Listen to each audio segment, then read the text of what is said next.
সবচেয়ে কম ভোটের রেকর্ড হলো উপজেলা নির্বাচনের ইতিহাসে। নির্বাচনে ভোটার উপস্থিতি অনেক কম, ভোটের উপর যে বিশ্বাস মানুষের এটা উঠে গেছে। এই অবস্থা সৃষ্টির জন্য আমি নিজে আওয়ামী লীগ করি, আমরা তাই মনে করি আমাদেরকে আমরা বাংলাদেশে গণতন্ত্র প্রতিষ্ঠা করতে পারিনি।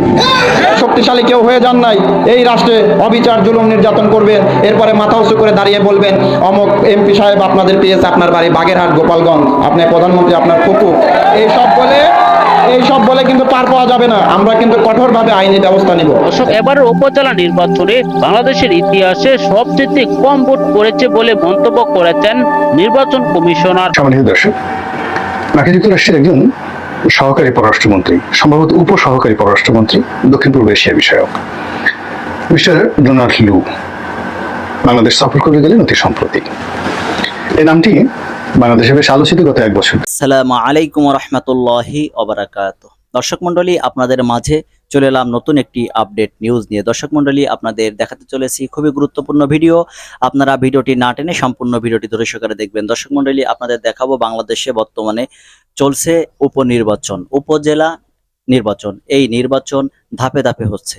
এই নির্বাচনে বাংলাদেশ আওয়ামী লীগের অবস্থান কেমন, তারা কেমন ভোট পাচ্ছেন এবং অন্য দলের প্রার্থীরা তারা কেমন ভোট পাচ্ছেন। দর্শক মণ্ডলী, এই ভিডিওর ভিতরে অনেক গুরুত্বপূর্ণ কথা রয়েছে, আপনারা ভিডিওটি ধৈর্য সহকারে দেখবেন। দর্শক মণ্ডলী, তাহলে বাংলাদেশের বর্তমানের কি পরিস্থিতি বা অবস্থান চলছে, বর্তমানে নির্বাচনের অবস্থা কেমন চলছে, এই বিষয়টুকু আপনাদের মাঝে তুলে ধরতে চাই। দর্শক মণ্ডলী, তাহলে চলেন আমরা সম্পূর্ণ ভিডিওটি ধৈর্য সহকারে দেখে আসি।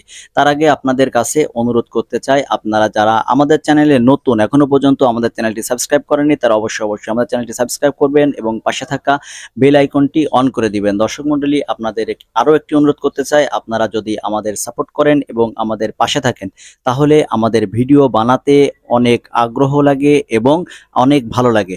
তাহলে চলেন আমরা সম্পূর্ণ ভিডিওটুকু ধৈর্য সহকারে দেখে আসি। উপস্থিতি অনেক কম, সারা নাই, লোকলা টানে আনে আমরা নিয়ে যাওয়া পারি না, কারণ ভোটের উপর যে বিশ্বাস মানুষের এটা উঠে গেছে।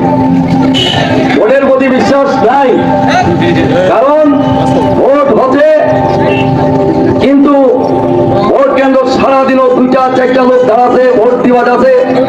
সারাদিন 200-250 ভোট কাজ হচ্ছে, সেন্টারটা দেখা যাচ্ছে সারাদিন 300 ভোট কাজ হচ্ছে। ভোটার আছে মনে করেন 2200, 2300, 2500, 3000, কিন্তু কাজের সময় বিকেলবেলা যারা প্রিজাইডিং অফিসার তামান ব্যালট বাক্স এনে গণাছে, সেটা দেখা যাচ্ছে ভোট কাজ হচ্ছে 3166 ভোট। এতলা ভোট গুনতে আসি আমরা তো সারাদিন সাংবাদিকরা দাঁড়া আছে, গণমাধ্যম কর্মী, রাজনৈতিক দলের নেতৃবৃন্দ, বিভিন্ন প্রতীকে যারা দাঁড়িয়েছেন তাদের পোলিং এজেন্ট, সারাদিন ভোটের দেখা নাই, কিন্তু সন্ধ্যাবেলায় বিকালবেলা দেখা যাচ্ছে তিনি সর্বাধিক ভোটে বিজয়ী হয়েছেন। তো এই কারণে এই যে মিথ্যে চালাকি বাজি, ধান্দাবাজি, চালবাজি করে যে আমরা ভোটটা করেছি, এইখানে ভোটের প্রতি মানুষের কোনো আস্থা নাই, ভোট দিতে মানুষ যায় না। এবং এই অবস্থা সৃষ্টির জন্য আমি নিজে আওয়ামী লীগ করি, আমরা তাই মনে করি আমাদেরকে স্বাধীনতার 54 বছরে আমরা বাংলাদেশে গণতন্ত্র প্রতিষ্ঠা করতে পারিনি। 15 বছর যাবৎ আমরা ক্ষমতা আছি, ভোট আসলে আমার মতো ধান্দাবাজ লোকরা টাউন থেকে আসে, মানুষের কাছে কাজে ভোট দেন, তেমন কাজ করে দিব, এমন ভাবে ঘোষায় পাওয়াতে মনে হচ্ছে আকাশের 4টা টানে এনে নিত নামাই দিই। আমি বাড়ি তো বড় কোনোদিন যাই না, আমরা হাইকোর্টে লেগে গেছে, ঢাকা হাইকোর্টে মামলা দিয়া মিথ্যা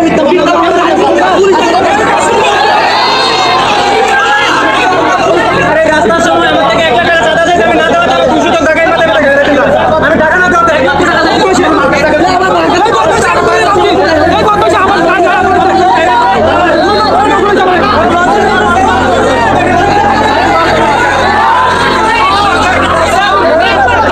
বুঝতে হবে। একজন প্রতিমন্ত্রী কিন্তু 3 দিনের ব্যবধানে এখন ক্ষমতাচ্যুত। আপনারা এত বড় শক্তিশালী কেউ হয়ে যান নাই, এই রাষ্ট্রে অবিচার জুলুম নির্যাতন করবেন, এরপরে মাথা উঁচু করে দাঁড়িয়ে বলবেন অমুক এমপি সাহেব আপনাদের পেয়েছে আপনার বাড়ি বাগেরহাট গোপালগঞ্জ, আপনি প্রধানমন্ত্রী আপনার কুকুর, এইসব বলে কিন্তু পার পাওয়া যাবে না। আমরা কিন্তু কঠোরভাবে আইনি ব্যবস্থা নিব এবং আমরা কিন্তু মামলা করেছি। আপনাদের পরিবারের একজন সদস্য এখন সাসপেন্ড। দুঃখজনক বিষয় কি জানেন, তারা আমার বিরুদ্ধে অভিযোগ করেছে। মানে তারা আমার বিরুদ্ধে অভিযোগ করেছে, বুঝতে পারছেন? আমি হচ্ছে জামাত শিবির বিএনপি এদের বাঁচানোর জন্য আমি যুদ্ধ করতেছি, আর তারা একমাত্র বাংলাদেশ আওয়ামী লীগের সদস্য। এই গ্রামে আর কেউ আওয়ামী লীগ করে না। একমাত্র তারাই আওয়ামী লীগ করে, বাকি সবাই জামাত শিবির বিএনপি, আমি নিজেও জামাত শিবির বিএনপি। বলেন, তা আমি কার কাছে বিচার চাইবো বলেন? 3 বছর আগে 5 বছর আগে এরকম একটা পর্যায়ে ছিল, এই গ্রামের মানুষ কারো কাছে বিচার দেবে এই স্থান ছিল না স্যার। এই গ্রামের মানুষগুলো কি ছিল স্যার? আমরা স্যার পাকিস্তানের যুদ্ধ দেখিনি স্যার, আমরা এদেশে স্যার নির্যাতিত মানুষের অনেক দেখেছি স্যার। স্যার প্রত্যেকটা মানুষ ভিতরে যে কি হাহাকার স্যার, স্যার এটা আপনাদেরকে আমরা বুঝাতে পারবো না স্যার। স্যার আপনাদের পক্ষে আজকে যদি আমাদের কাছে জোয়েল রানা স্যার না আসতো স্যার, স্যার আমাদের এই দাউদকান্দি থানাতে আসার পর থেকে স্যারের আশ্রয়ে আমরা মানুষ আজকে মাথা উঁচু করে সমাজে চলার একটা স্থান পেয়েছি স্যার। স্যার আমরা নির্যাতিত হইতে হইতে স্যার আমরা মাটির দিকে চলে গেছিলাম, আমাদের মানুষ এত ভুক্তভোগী সমাজে, তারপর স্যার আমরা আপনার আশ্রয়স্থলের মাধ্যমে আমরা স্যার আপনার কাছে কৃতজ্ঞ স্যার আপনাদের কাছে। আপনারা এমন একটা সমাধান আমাদেরকে করে দিবেন যাতে গ্রামের মানুষগুলো নির্বিঘ্নে চলাফেরা করতে পারে স্যার। স্যার এখনো গ্রামের মানুষের ভিতরে আতঙ্ক আছে স্যার। স্যার ওরা সমাজে আসবে, সমাজে ঠিকমতো চলবে, আমরা গ্রামে শান্তিপ্রিয় গ্রাম, আমরা সবাই চাই শান্তিতে বসবাস করার জন্য। কোনো মানুষকে স্যার ভবিষ্যতে ধমকি হুমকি মারধর স্যার এগুলো যেন গ্রামে না হয়, আমরা আপনাদের মধ্যে এগুলো সমাধান চাই স্যার গ্রামবাসীর পক্ষে। স্যার এইটা আপনাদের কাছে আমাদের অনুরোধ।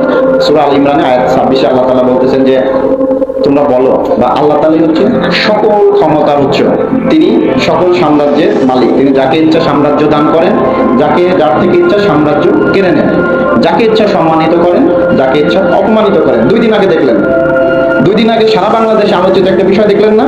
একজন সম্মানিত মানুষ, রাষ্ট্রের মালিক, জনগণের পক্ষে রাষ্ট্রের মালিক, আল্লাহ তাআলা তাকে অসম্মানিত করলেন। আবার আল্লাহ তাআলা তাকে কিছুদিন আগেও সম্মানিত করেছিলেন। দেখেন আজকে যে পরিবারটা নিয়ে কথা হচ্ছিল, সেই পরিবারকে আল্লাহ তাআলা কতটা সম্মানিত করেছে এই সমাজে, এই জায়গায়। আপনি দেখেন এই 3 গ্রামে এক পরিবারের 3 থেকে 4 জন সরকারি চাকরিজীবী পাওয়া কোনো পরিবার আছে কিনা? এক গ্রামে 9 জন স্যার সরকারি চাকরি আছে, এক ফ্যামিলিতে 9 জন স্যার। তাহলে দেখেন, আচ্ছা একবার বলছেন একটা গ্রামে একটা পরিবারে 9 জন, একটা পরিবারে 4 জন, কয়টা ফ্যামিলি পাবেন বলেন?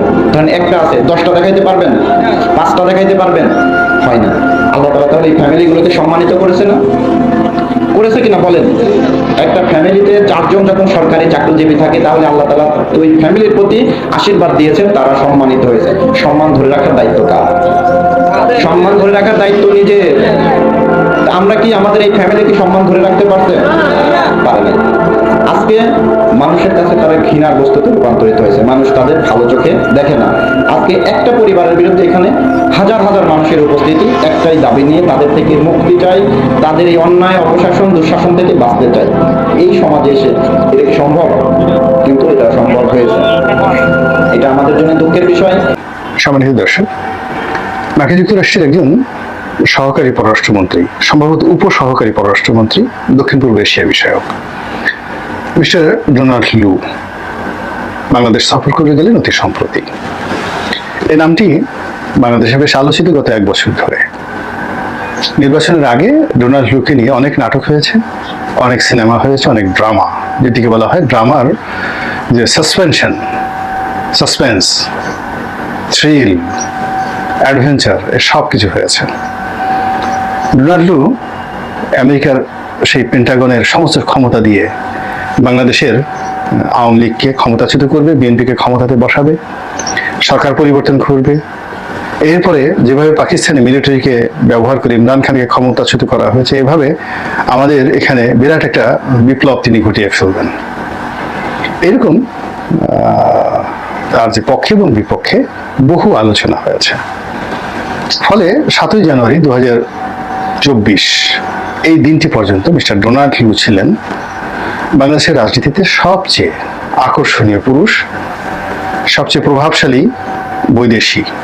হুমায়ুন আহমেদ নাটকের সেই যে বৈদেশিক শব্দটি, এরকম বৈদেশিক, এবং অনেকের নিকট খুব কাঙ্ক্ষিত, অনেকের আশা এবং ভরসার প্রতীক, এবং তার যোগ্যতা এবং অভিজ্ঞতা এসব নিয়ে মানুষের মধ্যে একটা স্বপ্ন তৈরি হয়েছে, ফেরি টেইলের মতো, সেই রূপকথার গল্পের মতো একটা পরিবেশ পরিস্থিতি তৈরি হয়েছিল যে তিনি পারেন না এমন কোনো কর্ম নেই, তার কর্মজীবন সফলতায় পরিপূর্ণ। তিনি কূটনীতিতে এতটা দক্ষ এবং অভিজ্ঞ যে এশিয়ার সব মানুষকে তিনি কূটনীতি শেখাতে পারেন, পড়াতে পারেন। এবং তিনি যখন যেটি ধরেছেন ওটি সাহসীর মতো তিনি চেপে ধরেছেন, এবং তার সেই সাহসী আক্রমণ থেকে কেউ তার শিকারকে, তার কাঙ্ক্ষিত যে শিকার, সেই শিকারকে কেউ রক্ষা করতে পারেনি। কাজে বাংলাদেশে তিনি যে মিশন পরিচালনা করছেন, এবার একটা দফা রফা হয়ে তারপরে তিনি কিছু একটা দেখাবেন। তিনি যে মিশনটা পরিচালনা করছেন সেটার একটি দফা রফা হবে, অর্থাৎ আওয়ামী লীগ ক্ষমতা হারাবে এবং নতুন কেউ ক্ষমতায় আসবে। তো তার এই কর্মকাণ্ডের ফলে আওয়ামী লীগের মধ্যে একটা ভীতির পরিবেশ কাজ করছিল, আর তার সেই কর্মকাণ্ডের ফলে আওয়ামী বিরোধী শক্তির মধ্যে একটা বিরাট আশার সঞ্চার হয়েছিল। কিন্তু পরবর্তীতে যখন আমরা দেখলাম যে পুরো ঘটনাটাই ছিল সাজানো, এবং এখানে দিল্লির অনুমতি ছাড়া আসলে আমেরিকা বাংলাদেশের ব্যাপারে নাক গলানো তো দূরের কথা, বাংলাদেশে আসতে সাহস পাচ্ছে না। এবং আমরা অতীতে দেখেছি যে কয়জনই এই গত 1 বছরে যারা এসছেন তারা কেউ কিন্তু সরাসরি বাংলাদেশে আসেনি, আগে দিল্লিতে এসছেন, দাদা বাবুদের কাছ থেকে অনুমতি নিয়ে মিটিং শিটিং করে তারপর শেষে বাংলাদেশে এসছেন, তারপরে তাদের কর্মকাণ্ড কথাবার্তা বলে এখান থেকে চলে গিয়েছেন। ফলে তাদের আগমনের ফলে সবচেয়ে বেশি লাভবান হয়েছে ভারত, তারপর লাভবান হয়েছে আওয়ামী লীগ, এবং এর বাইরে যদি কিছু লাভ হয়ে থাকে সেই লাভের পাল্লা তাদের দিকে গিয়েছে। তো এই কাজ তারা খুব সুকৌশলে করেছে, যেটিকে আমরা অনেক সময় বুদ্ধিশুদ্ধির ক্ষেত্রে সবাই বলা হয় যে এই লোকটার বুদ্ধি একেবারে ব্রিটিশদের মতো কুটচাল। আর খুব গোপনে মারাত্মক কিছু করার যে ক্ষমতা, এই ক্ষমতা বলতে আমরা সিআইএ, মার্কিন গোয়েন্দা সংস্থা সিআইএ, এই সিআইএ-কে গত 20-30 বছর যাবৎ ধরে নিয়ে এসছে যে এরা পৃথিবীর যে কোনো জায়গাতে যে কোনো বিধ্বংসী অপারেশন চালাতে পারে। তো মিস্টার ডোনাল্ড লু এবং তার যারা সহকর্মী আছেন, তারা বিভিন্ন সময় যারা আসছেন তাদেরকে আমরা মনে করেছি যে তাদের হাতে সিআইএ আছে, তাদের হাতে এফবিআই আছে, তাদের হাতে মার্কিন ডলার আছে, তাদের হাতে পেন্টাগন আছে, তাদের হাতে আরো অনেক কিছু আছে, তারা বাংলাদেশকে একেবারে যা ইচ্ছা তাই করে দিতে পারে। কিন্তু পরবর্তীতে যখন সেই ভারতীয় পত্রপত্রিকার খবর বলেন, ভারতীয় রাষ্ট্রদূতদের বিভিন্ন বিবৃতি বলেন, তাতে বোঝা গিয়েছে যে ভারতের ধমক সামলানোর মতো অবস্থায় মিস্টার ডোনাল্ড লুয়ের বা মিস্টার পিটার ডি হাসের কখনোই ছিল না। ভারত যা চেয়েছে তারাই মূলত করেছে, এবং এইবার যে তিনি এলেন, এবারও তিনি এই আগের মতোই ভারত হয়ে তারপর বাংলাদেশে এসেছেন, এবং এইবারে তাকে নিয়ে যে পরিবেশ পরিস্থিতির সৃষ্টি হয়েছে এটি অভিনব, অপ্রত্যাশিত, এটি আমেরিকার রাজনীতির জন্য রীতিমতো অবমাননাকর। এবং আমেরিকার যে কর্তৃত্ব এবং আমেরিকার যে শ্রেষ্ঠত্ব, আমেরিকার যে বাহাদুরি, সেই বাহাদুরির গালের উপরে রীতিমতো চপেটাঘাত। কারণ মিস্টার ডোনাল্ড এলেন, বিরোধী দল যারা আছে তারা এক দফায় বলে দিল তার ব্যাপারে আমাদের কোনো আগ্রহ নেই, কোনো ইন্টারেস্ট নেই, তিনি এলেন না গেলেন, কেন এলেন কেন গেলেন এটা নিয়ে আমাদের কোনো আগ্রহ নেই। সরকারি দল বলে দিল যে আমরা তো তাকে দাওয়াত করে আনিনি, তিনি কেন আসছেন আমরা জানিও না, এবং তাকে আমরা পরোয়া করি না। এবং তিনি যে কথাগুলো বলেন যে মার্কিন ভিসা নীতি, হ্যাং ত্যাং প্যাং ইত্যাদি, আমেরিকার এই আছে, ওই শ্রমণ নীতি আছে, ওই যাকে বলে নিষেধাজ্ঞা আছে, তারপরে ওই মানবাধিকার ওটা আছে, তারা রোহিঙ্গাদেরকে এটা করবে ওটা করবে, সব মিলিয়ে ক্ষমতাধরদের বক্তব্য হলো যে ওসব আমরা পরোয়া করি না। আমেরিকার সঙ্গে আমাদের যে সম্পর্ক যেটা আছে স্বাভাবিকভাবে কাগজে কলমে থাকবে, কারো হাত ধরে কাউকে তেল দিয়ে তোয়াজ করে এই জিনিস আমাদের করার দরকার নেই। এরপরে যেটি কথা হলো যে সব মানুষ এখন বুঝে গিয়েছে যে দিল্লির হাত ধরে আমেরিকা বাংলাদেশে আসছে, এবং এটা আমেরিকাও বুঝে গেছে। আজকে যে আমি ভিডিওটি করছি, আজকের পত্রিকার মানে প্রথম আলোর হেডলাইন হলো আমেরিকা তার নিজের চোখ দিয়ে বাংলাদেশকে দেখে। এটা বলার কি হলো, আমেরিকা তো যাদেরই চোখ আছে, চোখ যাদের আছে তারা তো নিজের চোখ দিয়েই দেখবে। আমেরিকার চোখ যদি থাকে তাহলে তারা বাংলাদেশকে নিজের চোখ দিয়েই দেখবে। কিন্তু বাংলাদেশের যে প্রোপাগান্ডা যে আমেরিকার চোখ নেই, তারা বাংলাদেশের বিষয়টি দিল্লির চোখ দিয়ে বাংলাদেশকে দেখে। তাদের যে চোখ দিল্লি পর্যন্ত আসে, দিল্লিতে এসে চোখের রেটিনা, তারপরে অগ্নি, তাদের যে অন্য যে সমস্ত দেখার জন্য যে সকল উপকরণ আল্লাহ রাব্বুল আলামিন মানুষের অক্ষিক লোকের মধ্যে, চোখের কোটরের মধ্যে যেটা দিয়েছেন, তো সেই জিনিসগুলো তারা খুলে ফেলে ভারতীয় চোখ লাগিয়ে তারপর বাংলাদেশকে দেখে, এবং এটাই বাস্তবতা, এবং এটি বাংলাদেশের মানুষ বিশ্বাস করে। এবং এই কারণে দেখা গেল মিস্টার ডোনাল্ড লু যাওয়ার সময় বলে গেছেন যে তারা তাদের চোখ দিয়ে দেখে। ইট মিনস যে প্রোপাগান্ডাটা চলছে সেই প্রোপাগান্ডা তারা বিশ্বাস করে। এরপর মিস্টার ডোনাল্ড লু এই সময়টাতে এসে গুরুত্বপূর্ণ ব্যক্তিদের মধ্যে একমাত্র ডক্টর হাসান মাহমুদ পররাষ্ট্রমন্ত্রী, তার সঙ্গে দেখা করেছেন। কিন্তু পররাষ্ট্রমন্ত্রীর বডি ল্যাঙ্গুয়েজ দেখে মনে হয়নি যে ডোনাল্ড লুকে তিনি ওরকম পাত্তা ঠাত্তা দিয়েছেন, তারপরে তার ব্যাপারে তার কোনো আগ্রহ ছিল। বরং ডোনাল্ড ট্রু কথাবার্তা বলতে গিয়ে বারবার শুধু মাননীয় মন্ত্রী বা মিনিস্টার সাহেব বা পররাষ্ট্রমন্ত্রীকে উল্লেখ করে যে সকল কথাবার্তা বলছেন, তাতে মনে হয়েছে যে পররাষ্ট্রমন্ত্রীকে যথেষ্ট তোয়াজ এবং তদবির তিনি করেছেন এবং অনাগত দিনে তিনি করবেন। এরপর তিনি প্রধানমন্ত্রীর যে ব্যবসা বাণিজ্য বা শিল্প বিষয়ক উপদেষ্টা জনাব সালমান এফ রহমান, তার সঙ্গে সাক্ষাৎ করেছেন এবং অফিসে নয়, তার বাসভবনে। তো একজন মানুষ অন্য একজন মানুষের বাসায় তখনই যায় যখন খুব বেশি বিপদে পড়ে। কিন্তু আমাদের দেশের সারা দুনিয়ার একটা চিরাচরিত ব্যাপার হলো তৃতীয় একটা জায়গাতে, একটা হোটেলে বসে, অফিসে বসে, যেখানে ফর্মাল আলোচনা হয় কিংবা খুব ভালো পর্যায়ে থাকলে ডেকে পাঠায়। যদি মিস্টার ডোনাল্ড খুব ভালো পর্যায়ে থাকতেন তাহলে সালমান এফ রহমান সাহেবকে তিনি মার্কিন দূতাবাসে পিটার ডি হার্সের বাসায় ডেকে পাঠাতেন। কিন্তু সেটা না করে তিনি নিজেই সালমান এফ রহমানের দরবারে গিয়ে তিনি মুরিদ হওয়ার চেষ্টা করেছেন, দরবেশ সাহেবের সাগরেদ হওয়ার চেষ্টা করেছেন এবং যথেষ্ট বিনয় নিয়ে, ভদ্রতা নিয়ে তিনি তার কাছে অনেক আবেদন করেছেন, নিবেদন করেছেন। যে আবেদন এবং নিবেদনের মূল প্রতিপাদ্য বিষয় হলো যে যা হওয়ার তাই হয়েছে, আমরা ভুল করেছি। এই নির্বাচনের আগে গণতন্ত্র প্রতিষ্ঠা করার জন্য, ট্রান্সপারেন্ট নির্বাচন করার জন্য, মানবাধিকারের কথা বলে আমরা সরকারকে বিব্রত করেছি, আওয়ামী লীগকে বিব্রত করছি। এই জন্য আমরা মূলত আসলে অনুতপ্ত, আমরা পিছনের দিকে তাকাতে চাই না, আমাদেরকে মাফ করে দাও, জাস্ট পার্ডন আস। পিছনের দিকে না তাকিয়ে, অর্থাৎ অতীতের ভুল ত্রুটিকে ক্ষমা করে দিয়ে তওবা করছি আমরা, মানে পিছনের দিকে না তাকানো মানে তওবা করা, তওবা করা মানে ফিরে আসা। তো আমরা তওবা করছি। তিনি হয়তো এইভাবে মুসলমানদের মতো আস্তাগফিরুল্লাহ পড়েননি, কিন্তু যেহেতু অতীতের দিকে তিনি আর তাকাবেন না, ইট মিনস তিনি অতীতে যে ভুল করেছেন এই ভুল থেকে তিনি বের হয়ে আসতেছেন এবং নতুন একটি দিগন্ত, সম্পর্কের দিগন্ত উন্মোচন করতেছেন, এই নিউ ফ্রেন্ডশিপ, নিউ এরা। এবং এই কাজ করার জন্য তিনি জনাব সালমান এফ রহমান সাহেবকে মনে করেছেন বাংলাদেশের সবচেয়ে যোগ্যতম ব্যক্তি এবং সালমান এফ রহমান সাহেবের বাসায় গিয়ে তাকে যে মাথায় করে রেখেছেন। বিভিন্ন সময় আমরা শুনেছিলাম সালমান এফ রহমানের বিরুদ্ধে মার্কিন দূতাবাস ভিসা নিষেধাজ্ঞা দিয়েছে, সালমান সাহেব আমেরিকা যেতে পারছেন না।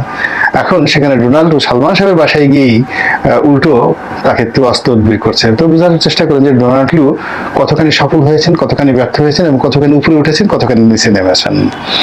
তো যাই হোক, ডোনাল্ডোর সঙ্গে বক্তব্যের যে সালমান এফ রহমানের বৈঠক, এটি সালমান এফ রহমান সাহেব পরবর্তীতে সংবাদ সম্মেলন করেছেন এবং সেখানে খুব খোলামেলা ভাবে বলেছেন যে আগে নির্বাচন নিয়ে একটা ট্রু শব্দ হয়নি, অতীতের বিষয় নিয়ে কোনো কথাবার্তা হয়নি, সামনের দিনগুলোতে কি করে এই চলমান, যেমন জলবায়ু।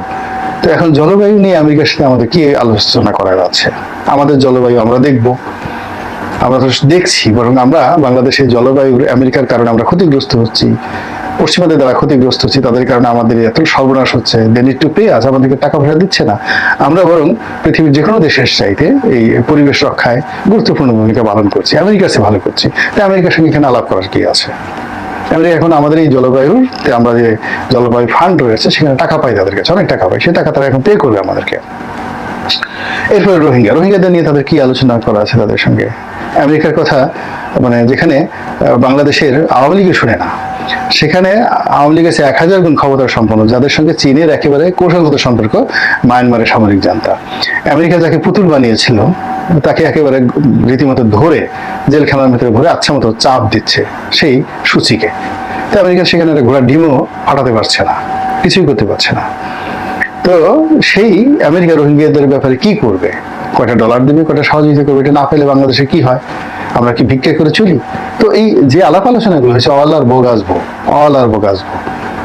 মূল ব্যাপারটা ছিল সালমান এফ রহমান সাহেবের মাধ্যমে আওয়ামী লীগের সঙ্গে একটি সম্পর্ক স্থাপন করে অনাগত দিনে আমেরিকার যে দেউলিয়া রাজনীতি এবং দেউলিয়া অর্থনীতি, এক্ষেত্রে বাংলাদেশের সহযোগিতা নিয়ে কি করে সেখানে আর একটু ভালো করা যায়, এই বিষয়গুলোকে সরকারকে নরম করে। এবং আপনারা জানেন যে আমেরিকার এই যে ডোনাল্ড ট্রুয়ের মতো বা পিটার ডি হার্সের মতো যে পদ পদবীগুলো, এগুলো রাজনৈতিকভাবে নিয়োগ প্রাপ্ত হয়। ডোনাল্ড ট্রুয়ের পরিবর্তে অন্য লোক আসবে এখানে যদি ডোনাল্ড ট্রাম্প ক্ষমতায় আসেন। তো সেক্ষেত্রে মিস্টার জো বাইডেনকে ক্ষমতায় রাখার জন্য যেন প্রধানমন্ত্রী শেখ হাসিনা সহযোগিতা করেন, আওয়ামী লীগের লোকজন যেন সেখানে কাজ করেন, তো সেই ব্যাপারে হয়তো পর্দার আড়ালে কোনো আলাপ আলোচনা হতে পারে। এ কারণ হলো যে যেভাবে আওয়ামী লীগ খেপে আছে, এদের প্রতি, পিটার ডি হাস, ডোনাল্ড লু এবং বাইডেন, ব্লিংকেন, সেক্ষেত্রে যদি আমেরিকাতে লক্ষ লক্ষ আওয়ামী লীগের লোকজন বসবাস করে, তারা তাদের আত্মীয় স্বজন লোকজনদেরকে নিয়ে যদি ডোনাল্ড ট্রাম্পের পক্ষে নেমে যায়, তাহলে তো বাইডেনের একেবারে 12টা বেজে যাবে। মদের দেখানো কি অবস্থা হয়েছে সেখানে। তো এই বিষয়গুলো নিয়ে অনেক আবেদন নিবেদন ছিল, এবং সর্বশেষ যেটা হলো যে মিস্টার লু প্রাণত চেষ্টা করেছেন জননেত্রী শেখ হাসিনার সঙ্গে সাক্ষাৎ করার জন্য। শেখ হাসিনা পাত্তাই দেননি। তিনি হয়তো ওবায়দুল কাদের সাহেবের সাথে দেখা করার জন্য চেষ্টা করতে পারেন, ওবায়দুল কাদের তো প্রশ্নই আসে না, তার সঙ্গে দেখা করলে ওবায়দুল কাদেরের ইজ্জত হানি হয়ে যেত।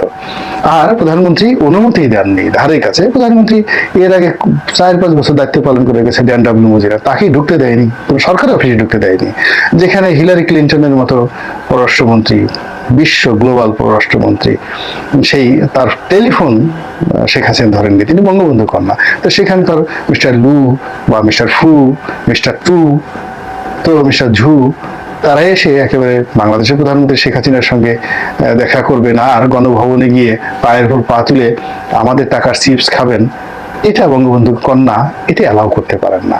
তবে সার্বিক দিক যদি বিবেচনা সময় ধরে আপনারা সম্পূর্ণ ভিডিওটি দর্শকেরা দেখেছেন যে বর্তমানে বাংলাদেশের পরিস্থিতি কি, বাংলাদেশের নির্বাচনের মাঠ কেমন, এই উপজেলা নির্বাচনে আওয়ামী লীগ কেমন সমর্থন পাচ্ছেন।